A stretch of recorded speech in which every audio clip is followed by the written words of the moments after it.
Un média collectif des abonnés de Mediapart. C'est un collectif qui est donc dans sa 5e année d'existence et qui chaque année organise un week-end en début d'été sur un thème particulier. Cette année, cette question de la réappropriation collective de ce qui devrait nous appartenir à tous, c'était un peu la question qui était placée en tête de programme, nous a amené à réfléchir depuis le mois d'octobre sur la notion du commun, des biens communs.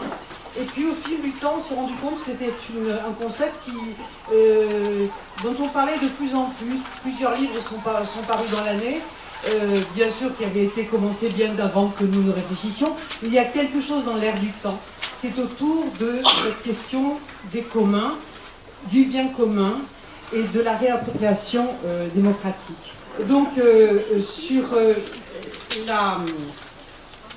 tenter de comprendre ce qui s'attaque à notre société, n'est-ce pas, ce qui abîme, ce qui vient corroder de manière parfois extrêmement obscure sans que ça se voie, tout ce qui faisait peut-être encore des liens, des tissus communs. Roland Gori sera interrogé par Michel Granger dans un deuxième temps. Alors, Max Weber aussi, comme Pierre Bourdieu, ont chacun à leur manière analysé cette fonction symbolique de l'État, cette raison d'être de l'État qui construit un monde commun. Alors, est-ce que ce monde commun laisse aujourd'hui une place au commun, vous avez annoncé, c'est toute la question, au bien commun naturel par exemple, à l'autogouvernement politique des espaces et des liens communaux, au commun d'une co-construction des pratiques sociales, rien n'est moins sûr. Et c'est même, vous voyez, quelque chose que remarquent aussi mes amis Christian Laval et Pierre Dardot, dans l'ouvrage commun, c'est même, n'est-ce pas, aujourd'hui, au nom du commun, que se rassemblent, si vous voulez, nombre de luttes sociales et culturelles qui émergent contre l'ordre capitaliste et l'État entrepreneur. L'État ne serait plus aujourd'hui garant de la volonté générale qui préserve l'espace du commun. La bureaucratie communiste, comme la rationalité néolibérale, ont fait litière de cette illusion, qui est une illusion propre, comme vous le savez, n'est-ce pas, à l'esprit des Lumières, à la fin du XVIIIe siècle. L'État, aujourd'hui, c'est au contraire ce qui vient brader matériellement, ça on le sait, on en reparlera, mais aussi symboliquement, c'est ce sur quoi je voudrais insister en début d'après-midi, n'est-ce pas, brader matériellement et symboliquement ce qui appartenait naguère au domaine commun, au domaine public. Les États modernes organisent depuis plus de 30 ans ce pillage, il faut bien le dire, ce pillage du commun au profit des oligarchies privées. Et à partir des années 1980, ils ont été rejoints dans cette entreprise, il faut le dire, par les ex-pays communistes et s'efforcent d'oublier la société aux normes et aux contraintes du marché globalisé. Donc la chose est connue, l'immense transfert, on y reviendra sûrement, l'immense transfert des biens et capitaux matériels des États au profit du privé, on connaît, c'est opéré dans tous les domaines de la vie industrielle, économique, de la finance, de la production, des industries culturelles aux industries de santé et d'éducation, de la protection sociale, à récemment encore l'exécution même des peines de probation. Mais ce sur quoi je voudrais encore une fois insister cet après-midi, n'est-ce pas, concerne moi ce transfert, si vous voulez, du capital matériel des services publics vers le privé, n'est-ce pas, que finalement, une espèce de colonisation symbolique des esprits et des mœurs par un État qui se donne comme mission de promouvoir des valeurs, on dira, entrepreneuriales, et j'y reviendrai, qui permettent une espèce de financiarisation de l'ensemble des activités humaines. Tout ce qui ne peut pas se donner comme marchandise financière n'a pas de valeur, n'est pas visible socialement, pour reprendre l'exemple de l'hôpital, de l'université, du journalisme, etc. Vous voyez, les premiers symptômes d'ailleurs de cette maladie de civilisation, parce que pour moi c'est une maladie de civilisation, n'est-ce pas, opèrent à la surface du langage, quand on parle par exemple de ressources humaines, de capital humain, ce sont des termes épouvantables, de performance, on y reviendra, ou de gestion, gérer son deuil, gérer son malheur, etc.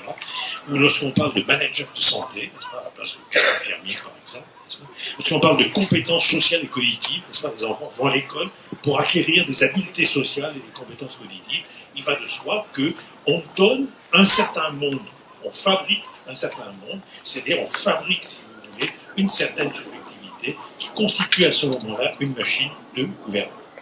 Donc je crois que vraiment, le mal a envahi l'ensemble du corps social et que c'est l'État aujourd'hui, soit encore une fois celui de la démocratie libérale ou celui des ex-pays communistes, c'est l'État, l'État bien sûr de Chine, c'est l'État qui fabrique ce monde-là et nous habitue jusqu'y compris, si vous voulez, dans les plis du langage, à penser justement la valeur en termes de ce qui est soluble dans une pensée du droit ou des affaires. C'est ce qui est soluble dans une pensée des affaires, c'est combien ça rapporte, et du droit, c'est est-ce que c'est conforme à, est-ce que c'est bien légitime par rapport à la procédure.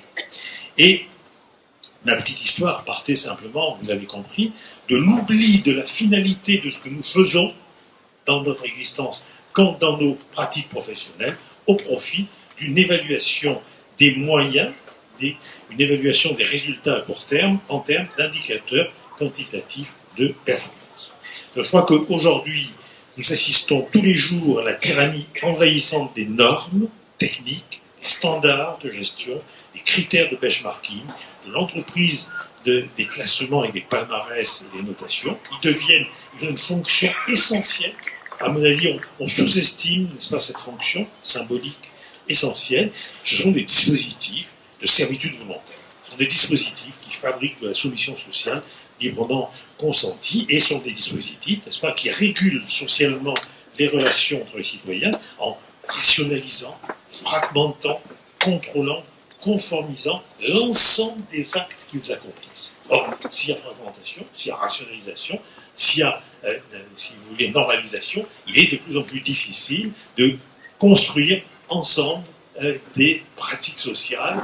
Il est difficile de construire ensemble, si vous voulez, une existence. Et bien sûr, cela se fait sous le masque de l'objectivité et sous le masque de la neutralité. C'est ça le grand mensonge, c'est ça la grande imposture, vous voyez. Et là, c'est un peu ce que vous m'avez demandé de développer, n'est-ce pas? Ça laisse très peu de place pour une construction du commun qui ne soit pas simplement les biens communs, l'air, l'eau, etc. C'est essentiel. La forêt, c'est pas ça. Mais en termes de construire ensemble, par nos pratiques, les normes dont nous avons besoin en fonction des rapports qui sont les nôtres. Puisque justement, n'est-ce pas, on est face à ce que j'appelle une espèce de prolétarisation généralisée de l'existence. Qu'est-ce que c'est une prolétarisation généralisée de l'existence? Souvenez-vous, n'est-ce pas, qu'est-ce qu'un prolétaire? Marx dit qu'un prolétaire, c'est pas simplement l'ouvrier eu égard aux conditions matérielles et sociales qui sont les siennes de par l'urbanisation, l'industrialisation. Le prolétaire, c'est celui auquel la machine a confisqué le savoir et le savoir-faire de l'artisan. Et donc, tout se passe à partir de ce moment-là comme s'il n'était plus que l'instrument de l'instrument. Tout se passe comme disait aussi la philosophe Simone Weil, n'est-ce pas? Tout se passe comme si le lieu de la décision se transférait de l'être de l'artisan vers le mode d'emploi de la machine. Et à partir de ce moment-là, dit Simone Weil, on se résigne à nourrir les hommes pour qu'ils servent les machines. Si vous voulez, la prolétarisation, aujourd'hui, prenez le monde paysan. Il va de soi que la prolétarisation du paysan, c'est pas simplement la baisse de ses revenus. La prolétarisation du paysan provient de la confiscation par les exigences de la production agricole, n'est-ce pas, de son savoir-faire, de son savoir-être, de sa relation au monde paysan, à la nature et aux autres, et à lui-même, bien sûr, ce qu'on appelle un sujet éthique. J'ajoute simplement, c'est ma modeste part, j'ajoute que la prolétarisation aujourd'hui, elle affecte bien sûr le monde de la santé, de l'éducation, de la magistrature, du journalisme, le monde politique aussi, n'est-ce pas?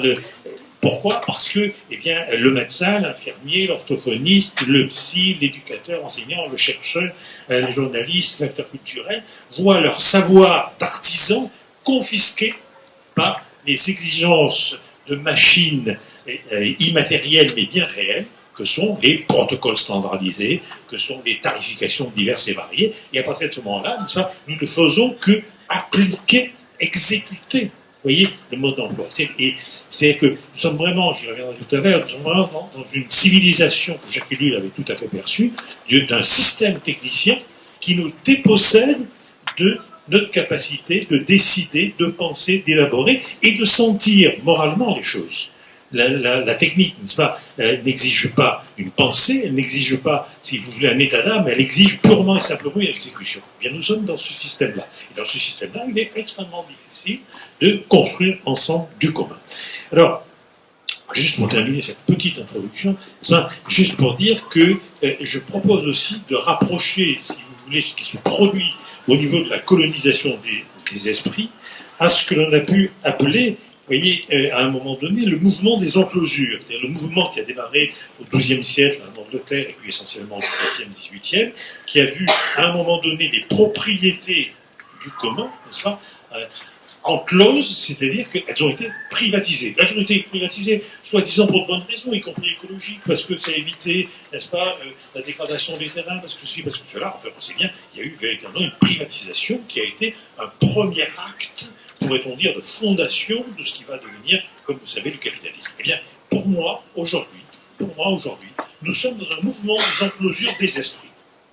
Et c'est pour ça que pour moi, essentiellement, le combat, il est autour de l'évaluation, parce que l'évaluation est le nom d'une crise des valeurs, c'est-à-dire que l'évaluation, ce qu'on appelle l'évaluation aujourd'hui, n'a rien à voir avec la valeur, elle est purement et simplement une certaine manière de marcher au pas, justement, de la marginalisation et du spectacle. Alors, c'est pour ça que je voudrais très rapidement essayer de vous montrer que ce qu'on appelle le New Public Management, vous vous souvenez, n'est-ce pas? C'est-à-dire, soi-disant, l'État était un peu trop obèse, n'est-ce pas? Vous vous souvenez de l'autre qui voulait dégraisser le mammouth, sans doute pas par sexisme personnel d'ailleurs, c'est un problème. Mais il va de soi, si vous voulez, que cette nouvelle manière de conduire, justement, c'est cette nouvelle manière-là qui, de toute façon, empêche d'une certaine manière la construction du commun, c'est-à-dire c'est ce que je voulais essayer de vous raconter ma petite galéjade sur le Seigneur et les deux Francis.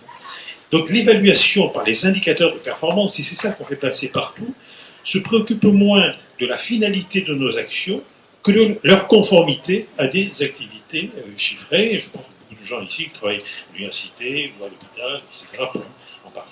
Ce pilotage, vous voyez, de l'action publique par la performance, par les indicateurs chiffrés de performance, qui à tous les niveaux, je dis bien à tous les niveaux, et je suis persuadé que c'est vrai aussi au niveau politique. Je pense que les politiques aujourd'hui n'arrivent pas à sortir, à s'émanciper de ce que j'appelle la curatelle technico-financière. Et donc, ayant le nez, si vous voulez, sur le guidon et le compteur des chiffres, ils ne voient plus la route et ils nous mènent dans le décor. C'est-à-dire que nous avons quitté le monde, le monde sensible. Qu'est-ce que c'est que la démocratie? Prenez Rancière, hein, la démocratie, c'est le partage du sensible. Et nous avons quitté ce monde du sensible parce que nous sommes dans un monde absolument abstrait, géométrisé, n'est-ce pas? Nous sommes dans un monde qui est un monde schizophrénique. Alors, c'est mon côté psy qui parle, mais n'est-ce pas, la rationalité morbide, schizophrénique, c'est l'abstraction. C'est un monde qui a perdu. On a lâché la proie pour l'ombre du monde. Eh bien, vous voyez, c'est là-dessus que se prennent toutes les décisions. Et cette manière de prendre toutes les décisions est une façon de nous faire penser le monde sans le commun et le monde sans autrui. Alors, si je n'en parle pas, c'est mon dernier bouquin, mais je n'ai pas le temps de vous en parler. Nous sommes dans un monde sans autrui. Et alors, encore une fois, qu'il faille de la technique, qu'il faille des chiffres, qu'il faille de la science, ça va de soi, n'est-ce pas? Les chiffres, c'est important. Hein. Il va de soi que, par exemple, à la fin du XIXe siècle, les médecins ont beaucoup apporté en termes de chiffres pour montrer de manière épidémiologique que certaines maladies étaient dues aux conditions professionnelles d'exercice. Donc, les chiffres, c'est important. Mais les chiffres doivent être là, vous voyez, pour nous permettre de parler et pas pour nous faire taire. Or, aujourd'hui, avec les modes d'évaluation, les chiffres sont là pour nous faire taire. C'est une nouvelle manière de donner les ordres sans en avoir l'air. Alors, aussi une grande question, est-ce qu'un citoyen, ça se résume à un segment de population statistique? Or, on voit bien que ce soit à l'hôpital, que ce soit à l'université, que ce soit, si vous voulez, dans l'enseignement. Hein. On a, je pense à Pierre-Jacques, je pense à un enseignant qui s'est suicidé l'année dernière, comme vous le savez sans doute, n'est-ce pas, parce qu'il refusait justement de se soumettre à une production, une usine à produire un pourcentage de bacheliers dans une classe d'âge. Mais qu'est-ce que ça a comme sens? Qu'est-ce que ça a comme sens de produire un pourcentage de bacheliers par classe d'âge si on ne dit pas quel capital symbolique et culturel représente le bac? Quelle qu'est-ce qu'il apporte, vous voyez, à la formation critique d'un citoyen, ou qu'est-ce qu'il apporte même à l'insertion sociale, n'est-ce pas, d'un jeune. Donc je crois que là, on est vraiment dans quelque chose de complètement fou, c'est-à-dire qu'on ne se rend pas compte que les chiffres sont utilisés pour faire taire les individus et empêcher la constitution d'espaces communs. Souvenez-vous récemment encore à l'hôpital Pompidou, lorsque quelqu'un, depuis, a levé cette mèche, n'est-ce pas, où les chirurgiens étaient pistés, tracés par rapport au nombre d'actes qu'ils pouvaient faire, la durée de leurs interventions, et alors on avait établi un planning, on pouvait comparer, n'est-ce pas, qui avait fait combien d'interventions, combien ça avait duré et autres, sans tenir compte même de l'organe sur lequel portait l'intervention. Et on l'avait fait à leur insu. Vous savez, donc ça a fait un bruit important. Alors, faut-il rappeler aussi que les critiques des palmarès des universités, des lycées, et alors, peut-être pour vous détendre un peu, cette chose assez stupéfiante d'une mise en corrélation de l'intelligence collective d'un pays avec sa consommation en chocolat. Vous ne connaissez pas ça? Eh bien, c'est un chercheur américain, le docteur Messerly, qui a mis en évidence, il a défini, déjà, il y a un coup de force, il faut voir les coups de force au passage, au niveau du langage, je sais que vous y êtes très sensible, n'est-ce pas? Il a d'abord défini l'intelligence collective comme étant le prix Nobel obtenu par un pays. Rien ne dit que l'intelligence collective d'un pays, ça soit le nombre de prix Nobel. On sait bien que les prix se déterminent par des raisons, des réseaux normatifs tout à fait hauts. Bon.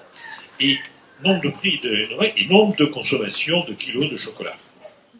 Alors bien sûr, on voit très bien quels sont les pays qui arrivent en tête, la Suisse, etc. Bon. Et ceux qui sont vraiment très derrière. Bon. Mais le problème, il n'est pas là. Le problème, si vous voulez, c'est que est-ce que vous vous rendez compte ce que deviendrait cet état, qui est un état presque amusant, de mise en corrélation statistique, de mise en correspondance statistique, n'est-ce pas, de variables, qu'est-ce que ça deviendrait si ça devenait une prescription? C'est-à-dire que si on vous amenait à consommer du chocolat pour que votre pays puisse avoir, n'est-ce pas, des prix Nobel. Ça produirait pas mal d'obèses d'ailleurs, au passage, mais à ce moment-là, on trouverait sûrement une norme pour prescrire aux obèses de se comporter d'une certaine manière. Mais c'est ce qui se passe. Il faut bien vous dire que c'est ce qui se produit. Ça s'appelle la tarification de l'activité à l'hôpital, ça s'appelle les impact factors à l'université, ça s'appelle, si vous voulez, les logiques d'audimat et le taux d'audience dans le journalisme, etc. Partout, vous avez des normes qui sont devenues des codes prescrivant des manières de faire. Or, il y a une loi que connaissent bien les économistes. C'est la loi de Goodhart. M. Goodhart était un économiste anglais, n'est-ce pas, qui s'occupait de finances bancaires et qui avait émis la loi suivante, c'est que lorsque une mesure devient une norme, elle cesse d'être une bonne mesure. C'est-à-dire que, si vous voulez, pour prendre deux autres exemples très simples, lorsqu'on veut lutter contre la maladie nosocomiale, on va faire une enquête et on va s'apercevoir qu'il y a une certaine consommation de flacons rappelez-moi, je tourne vers ça, hydroalcoolique. Bon, voilà, chaque fois, ça doit être l'hydroalcoolique qui me fait donc, voilà. Donc, on voit le nombre de flacons. Mais à partir du moment où on dit les services qui luttent bien contre les maladies nosocomiales sont les services qui consomment ce nombre de flacons, vous imaginez bien que cette loi perd toute valeur. Parce que le flacon, on peut le foutre au chiottes, on peut l'amener chez soi, on peut le casser, le boire, ça c'est un peu délicat. Bon. Mais c'est la même chose. Alors, j'ai lu des textes très intéressants, notamment en matière d'entraînement militaire des unités opérationnelles sur le terrain. Parce qu'ils ont fait pareil. Ils se sont aperçus que les unités d'élite dans les conflits armés étaient les unités qui utilisaient le plus de cartouches à l'entraînement. Mais est-ce que vous imaginez, à partir du moment où, comme ça, une photo, une saisie descriptive devient non plus une donnée comme ça dont on peut discuter, mais devient une prescription. À partir de ce moment-là, commence la catastrophe. Alors, qu'est-ce qui fait, si vous voulez, que ça se poursuit? Parce que ça, on le sait tous, on le sait, j'ai pas le temps d'en parler, on parlera dans le débat, mais en matière d'université, ça donne des choses épouvantables. En matière d'hôpitaux, ça donne des choses tout à fait monstrueuses. Mais, vous voyez, qu'est-ce qui fait que ça continue? Ben, ça continue parce que ça constitue un discours de légitimation sociale, c'est-à-dire que ça permet à l'État cette fonction symbolique de coloniser les esprits, de les rendre un mouvement ce qu'on appelle un mouvement d'enclosure des esprits pour les initier, n'est-ce pas, à ce rationalisme morbide néolibéral, qui, avec cette idée complètement folle d'ailleurs, qui est bien connue des philosophes, comme Guidem par exemple, n'est-ce pas, que la qualité serait une propriété émergente de la quantité. C'est-à-dire qu'en gros, ça va de soi, vous voyez, que le nombre produit, si vous voulez, la qualité. Alors, en termes de prescription, je ne vais pas parler de l'université, mais je vais parler d'autre chose. Par exemple, si vous prenez l'évaluation des conseillers de Pôle emploi, en termes justement d'insertion des demandeurs, des inscrits. Bon. Donc, nombre d'emplois trouvés par un demandeur d'emploi détermine un certain quota, un certain indicateur statistique de performance du conseiller. Mais qu'est-ce que ça va produire? Ça va produire des conseillers qui vont essayer de placer des gens à n'importe quel prix, et surtout qui ne vont pas s'occuper de ceux qui auraient le plus besoin d'eux, démocratiquement parlant, c'est de ceux qui ont peu de chances de pouvoir être réinsérés. C'est-à-dire que, vous voyez, c'est très important parce que ça se produit, encore je n'ai pas le temps d'en parler, mais on connaît bien, il y a eu beaucoup de rapports là-dessus, c'est-à-dire que du coup, ça pervertit complètement les activités et les pratiques professionnelles. C'est-à-dire que c'est vraiment ce type, l'évaluation est antidémocratique, puisque justement, elle va inciter des professionnels à s'occuper le moins de ceux qui auraient besoin d'eux et qui constituaient la finalité même du métier pour lesquels on a créé des institutions et des métiers. Et là, on a quelque chose d'absolument monstrueux. Juste au passage, une petite remarque de quelqu'un qui n'est pas un abominable psychanalyste gauchiste comme moi, n'est-ce pas? C'est le professeur Peter Higg, lauréat du prix Nobel de physique 2013, qui déclarait au Guardian le 6 décembre 2013: aujourd'hui, je n'obtiendrai pas un poste universitaire, c'est simple, je ne pense pas que je serai considéré comme assez productif. Vous pouvez quand même sérieusement vous inquiéter quand vous avez des déclarations de cette sorte. Donc, vous voyez, les indicateurs statistiques qui devraient aider à prendre une décision, c'est-à-dire qui devraient permettre l'ouverture de cet espace commun qui, pour moi, commence, n'est-ce pas, au niveau de la parole. C'est-à-dire que la démocratie, qu'est-ce que c'est? Amartya Sen disait, finalement, la démocratie, ça n'est rien d'autre qu'un gouvernement par la discussion. La démocratie n'est pas là pour éviter les conflits, comme aujourd'hui on essaie de le faire avec des dispositifs qui essayent de veiller sur l'opinion pour savoir où est-ce que les conflits vont se déclarer, pas du tout. Hier, j'étais chez Patrick Lévray à Lyon, un dialogue en humanité, il en parlait également, n'est-ce pas? On met ensemble à une table ronde, si vous voulez, sur cette question. La démocratie, c'est pas du tout éviter les conflits, c'est permettre qu'ils émergent avec ce pari, qui est un pari à la fois politique et éthique, que le débat, n'est-ce pas, l'espace du commun dialogique, en quelque sorte, peut permettre que ce soit réglé, et non pas, aujourd'hui, cette espèce de neutralité de nuque où on essaie à tout prix d'éviter l'émergence des conflits. Les conflits, c'est nécessaire, il en faut. Alors,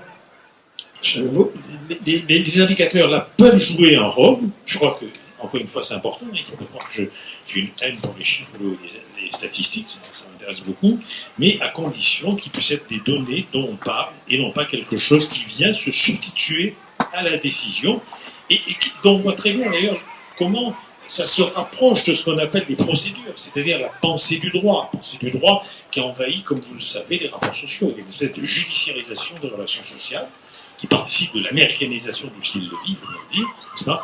Eh bien, c'est la même chose, n'est-ce pas? Les procédures, ça n'est rien d'autre que de la technique immatérielle. Alors, ce fétichisme des chiffres favorise aussi des formes de pensée, et des formes de pensée qui, à mon avis, font objection à la possibilité de créer démocratiquement des espaces communs.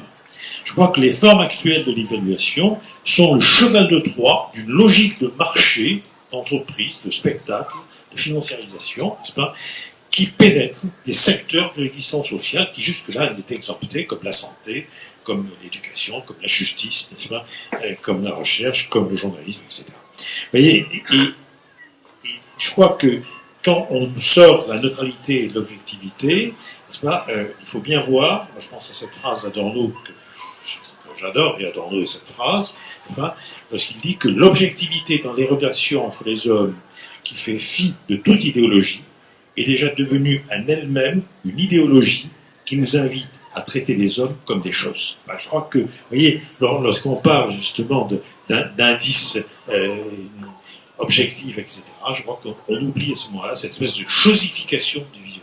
Et un vivant chosifié, c'est un vivant qui est disposé à être marchandisé, c'est-à-dire à s'inscrire, n'est-ce pas, dans justement la société de la marchandise du spectacle. Et je crois qu'en même temps, n'est-ce pas, cette manière de faire, notamment dans certaines parties sociales, comme celle que je connais, la psychiatrie, la psychologie, etc., cette manière de faire du travail social rend invisible toute une série d'activités que vaut, disait Jean Houry, que vaut un sourire, n'est-ce pas, avec la tarification de l'activité ou la validation des actes psychiatriques, que vaut un sourire, que vaut la main de l'infirmière qui vous rassure au moment où vous passez un examen, où vous demandez ce que vaut les paroles. Ça vaut rien. C'est pas tarifable. Donc ça devient invisible. Et cette invisibilité, il faut bien voir que, c'est un point aussi très important que Adorno avait très bien mis à l'évidence, c'est que ce qui se produit sur la scène professionnelle tend ensuite à s'étendre à la vie privée. Et donc aujourd'hui, vous allez sur un site de rencontre, comme vous vous présentez à un entretien d'embauche, dans une posture de réification, dans une posture d'auto-chosification. Alors, comment se réapproprier, je voudrais quand même terminer un peu là-dessus, comment se réapproprier une démocratie confisquée par la technocratie? Comment restituer cette éternelle confiance de l'homme dont parlait Camus en novembre 1946, lorsqu'il s'inquiétait justement qu'on puisse la perdre, parce que c'était le 19 novembre, c'était après Hiroshima, 1946, il évoquait, je le cite, cette éternelle confiance de l'homme qui lui fait croire qu'on pouvait tirer de notre homme des relations humaines en lui parlant le langage de l'humanité. En lui parlant le langage de l'humanité. Et ce langage de l'humanité, qui à mon avis est la condition première de la création du commun, ce langage de l'humanité, c'est la parole, c'est le récit. C'est pas le langage des machines, c'est pas le langage des choses, c'est pas le langage du marché, c'est le récit, c'est la transmission de l'expérience. Les chiffres doivent être produits, encore une fois, pour nous faire permettre de parler, pas pour nous faire taire. L'empire des indicateurs numériques doit pouvoir s'arrêter à la porte du récit et de la parole pour permettre aux citoyens de transmettre une expérience. Souvenez-vous de cet article de Walter Benjamin, le philosophe de 1936, le narrateur, le conteur sans traduction, lorsqu'il dit « Aujourd'hui, nous ne savons plus nous raconter une histoire ». Pourquoi dit-il? Parce que le cours de l'histoire a chuté et qu'ils sont indéfinis. Eh bien, je crois qu'il faut que nous puissions, si nous voulons créer du commun, il faut que nous puissions recréer un espace qui donne une priorité au récit comme transmission de l'expérience. Et je pense qu'à ce moment-là, il y a beaucoup de choses qui pourraient changer, y compris en matière de ce qu'on appelle la délinquance, la criminalité, la déviance, tout ce que vous voulez. Je crois qu'on oublie bien souvent, n'est-ce pas, l'importance de ce commun-là, c'est-à-dire cette priorité de la parole. Alors, 10 minutes. Ça va, 10 minutes. Bon, ça va. Alors, si vous voulez, peut-être pour faire un clin d'œil à mon voisin, n'est-ce pas, prenons par exemple quelques éléments de langage. Parce que, encore une fois, il n'y a pas que les chiffres. N'est-ce pas, il y a aussi la manière dont nous parlons le monde. Et en parlant le monde, n'est-ce pas, nous produisons l'humanité. Vous vous souvenez de ce que disait Marx par rapport à ça, il disait qu'en produisant des activités, des objets, des services, on ne sait pas que produire des objets, des services, etc. On se produit, et se produisant, on produit une humanité. Eh bien, quel type d'humanité nous produisons lorsque nous parlons, par exemple, de performance? C'est grand mot à la mode, sa performance. Je ne pense pas que depuis 2012, le gouvernement actuel ait renoncé, n'est-ce pas, à accroître la performance. Eh bien, ou le terme de handicap, je reviendrai dessus. Ben, ce mot de performance, il vient d'où? La performance, c'est la manière dont court un cheval de course. C'est-à-dire, c'est son style, c'est sa manière de courir, et c'est le résultat qu'il obtient, le score qu'il obtient, si vous voulez, à la fin de la course. Alors, on vous pose la question, est-ce que la vie est un champ de course? Parce que demander aux hommes, aux humains, d'accroître leur performance, c'est leur demander, encore une fois, d'introduire un rapport à l'autre, à eux-mêmes et au monde qui se modèle, n'est-ce pas, sur le score obtenu, sur une vie comme un champ de course. C'est pour ça que j'ai parlé tout à l'heure des indicateurs de performance sur les Grands Prix. Si on prend le terme de handicap, je vais en parler trop longtemps, mais il y a la loi de 2005 qui apporte beaucoup de choses là-dessus, mais le terme de handicap, c'est pareil. C'est comme le terme performance, un terme qui provient du turf. Qu'est-ce que c'est le handicap, n'est-ce pas? C'est le poids que l'on affecte à un cheval ou à un jockey de manière à égaliser, n'est-ce pas, les chances de concourir. Et donc je crois qu'on est vraiment pris. Il y a une espèce de grande porosité, vous voyez, entre cette manière dont nous vivons le monde et dont nous nous en plaignons, et la manière dont nous le parlons. Je crois que nous en parlons d'une manière, je dis les choses simplement et brutalement, nous en parlons d'une manière antidémocratique. Et même, je vais vous dire, le fond de ma pensée, nous sommes en train de perdre ce qu'Hannah Arendt appelait l'humanité de l'homme. C'est-à-dire qu'aujourd'hui, où on fait l'éloge de la performance, ben, ça veut dire qu'on va rendre péjoratif tout ce qui est de l'ordre de la vulnérabilité, en oubliant que la vulnérabilité est peut-être ce qui, justement, dans l'espèce humaine, est ce qui lui donne cette dignité. Bon, je renvoie Piclavien Landol, il y a bien d'autres textes là-dessus. Alors, le problème majeur aujourd'hui, et vous voyez, d'ailleurs, vous avez aussi la preuve, vous me passez le petit papier, le problème majeur aujourd'hui, c'est le temps. C'est le temps parce que nous sommes aujourd'hui dans un impérialisme de la vitesse, que Marx avait aussi d'ailleurs anticipé, parce qu'il avait dit, mais bon, d'accord, mais à un moment donné, bon, il faut développer les échanges. Pour développer les échanges, il faut développer les territoires, etc. Et donc, bien sûr, comme vous le savez, cela aboutira à l'impérialisme. Vous avez des analyses de Marx là-dessus. Et puis, il pose la question, il dit, mais à un moment donné, l'espace étant limité, alors qu'est-ce qui va se passer? Eh bien, il dit, on jouera sur le temps. Et ce rapport d'espace, ça s'appellera la vitesse. Et je crois que c'est ça. Or, la vitesse, c'est justement ce qui nous empêche de penser. Et je pense à cette citation de Jean-François Lefebvre que j'aime bien, dans un univers où le succès est de gagner du temps, penser n'a qu'un défaut, mais incorrigible, d'en faire perdre. Et effectivement, vous voyez, on va souvent prescrire un certain nombre d'actes fragmentés, normalisés, rationalisés. On va presser pour dire, bah, sinon on perd du temps. Mais peut-être qu'il faut perdre du temps.